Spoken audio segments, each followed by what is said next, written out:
ಅಂದರೆ ವಿರೋಧ ಮಾಡಲಿಕ್ಕೆ ನಾವು ಇರೋದು, ನಮ್ಮ ಸಿದ್ಧಾಂತ ಅದು ಅಂತ ತಿಳ್ಕೊಂಡಿದ್ದಾರೆ. ಸಾಕಷ್ಟು ಪ್ರಬಲ ಸಮುದಾಯಗಳ ಒತ್ತಡ ಬಂದರೂ ಕೂಡ ಸಿದ್ದರಾಮಯ್ಯನವರು ಹೇಳಿದರು, ಇಲ್ಲ ಈ ಜಾತಿ ಗಣತಿ ವೈಜ್ಞಾನಿಕವಾಗಿದೆ, ಇದನ್ನೇ ಮಾಡ್ತೀವಿ ಅಂತೇಳಿ. ಯಾಕೆ ಈ ಒಂದು ನಿರ್ಧಾರ ಅಂತ ಮತ್ತೆ ನಿರ್ಧಾರ ಮಾಡಿರುವಂಥದ್ದು ಬದಲಾವಣೆ ಬಗ್ಗೆ?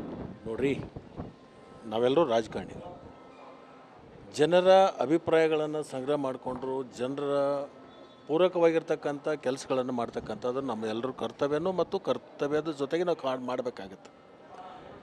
ಎಲ್ಲಿಯಾದರೂ ಒಂದು ಕಡೆ ಅಸಮಾಧಾನ ಆದಾಗ ಅಸಮಾಧಾನವನ್ನು ಸರಿ ಮಾಡ್ತಕ್ಕಂಥದ್ದು ನಮ್ಮ ಜವಾಬ್ದಾರಿ ಇದೆ. ನಾವು ಕೊನೆಗೆ ನಾವು ರಾಜಕಾರಣಿಗಳಲ್ಲ, ಎಲ್ಲರನ್ನೂ ಒಟ್ಟಿಗೆ ತೊಗೊಂಡು ಹೋಗ್ಬೇಕಾಗಿರ್ತಕ್ಕಂಥ ನಮ್ಮ ಜವಾಬ್ದಾರಿ ಇದೆ. ಆ ಜವಾಬ್ದಾರಿ ಇಟ್ಕೊಂಡು ನಾವು ಕೆಲಸ ಮಾಡ್ತಕ್ಕಂಥದ್ದು. ಈಗ ಕಾಲು ತುಳಿತ ಪ್ರಕರಣಕ್ಕೆ ಸಂಬಂಧಪಟ್ಟಂತೆ BJP ದೊಡ್ಡ ಹೋರಾಟವನ್ನು ಮಾಡ್ತಾ ಇದೆ ನಾಳೆ. ಬೇರೆ ಏನು ಮಾಡಂತೀರಿ ಅವ್ರಿಗೆ? ಮಳೆ ಚೆನ್ನಾಗಾಗಿದೆ, ಬಿತ್ತಿಗೆ ಚೆನ್ನಾಗಾಗಿದೆ, ಬರಗಾಲ ಇಲ್ಲ, ಸರ್ಕಾರ ಚೆನ್ನಾಗಿ ನಡೆದಿದೆ, ಮತ್ತು ಇನ್ನೇನು ಮಾಡಂತೀರಿ ಅವ್ರಿಗೆ? ಖಾಲಿ ಕುಂತು ಏನು ಮಾಡಂತೀರಿ? ಏನಾದರೂ ಬೇಕಲ್ಲ ಕೆಲಸ. ರಾಜೀನಾಮೆಗೆ ಒತ್ತಾಯಿಸ್ತಾ ಇದ್ದಾರೆ, ಸರ್ಕಾರದ ವೈಫಲ್ಯ ಆಗಿದೆ ಅಂತೇಳಿ. ಇವ್ರು ಯಾವಾಗ ಯಾರು ಕೊಟ್ಟಿದ್ರ?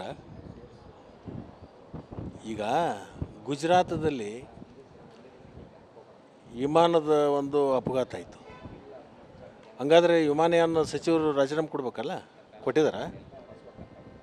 ಕೊಡಬೇಕಲ್ಲ. ಅಂತ ಹಂಗಿದ್ರೆ ಅವರು ಏನು ಪ್ರಧಾನಮಂತ್ರಿಗಳು ಕೊಡಬೇಕು? ಅವ್ರ ರಾಜ್ಯದಲ್ಲೇ ಆಗಿದೆಯಲ್ಲ, ಮತ್ತು ಅವ್ರು ಯಾಕೆ ಮಾಡ್ತಾ ಇಲ್ಲ ಅದನ್ನು? ಅಂದರೆ ಈಗ ವಿಮಾನ ದುರಂತ ಪ್ರಕರಣಕ್ಕೆ ಸಂಬಂಧಪಟ್ಟಂತೆ ಪ್ರಧಾನಮಂತ್ರಿಗಳು ವಿಮಾನಯಾನ ಸಚಿವರು ರಾಜೀನಾಮೆ ಕೊಡಬೇಕು ಅಂತೀರಿ, ನೀವು ಒತ್ತಾಯ ಮಾಡ್ತೀರಾ? ಮತ್ತಂತ ಈಗ ಅವ್ರಿಗೆ ನಮ್ಮನ್ನು ಇಲ್ಲಿ ಕೇಳಿದ್ರೆ ನಾವು ಅದನ್ನು ಕೇಳಬೇಕಾಗುತ್ತೆ. ತಪ್ಪೇನಿದೆ?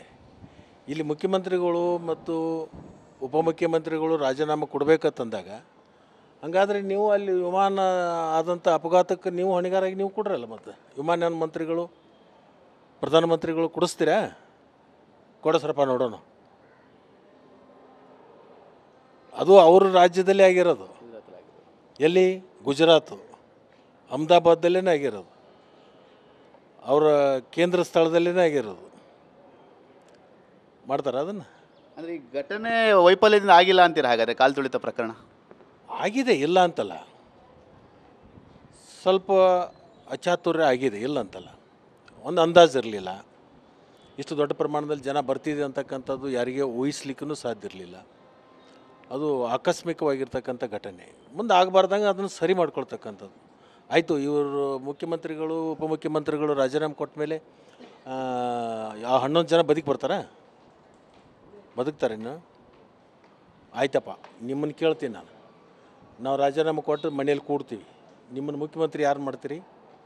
ಏನು ಅಶೋಕನ್ ಮಾಡ್ತೀರೋ, ರಾಘವೇಂದ್ರ ಮಾಡ್ತೀರೋ, ರಾಜೇಂದ್ರ ಮಾಡ್ತೀರಿ? ಯಾರು ಮಾಡ್ತೀರಿ ನೀವು? ಯಾರು ನಿಮ್ಮಲ್ಲಿ ಯಾರು ಅದಾರ ಕ್ಯಾಂಡಿಡೇಟು?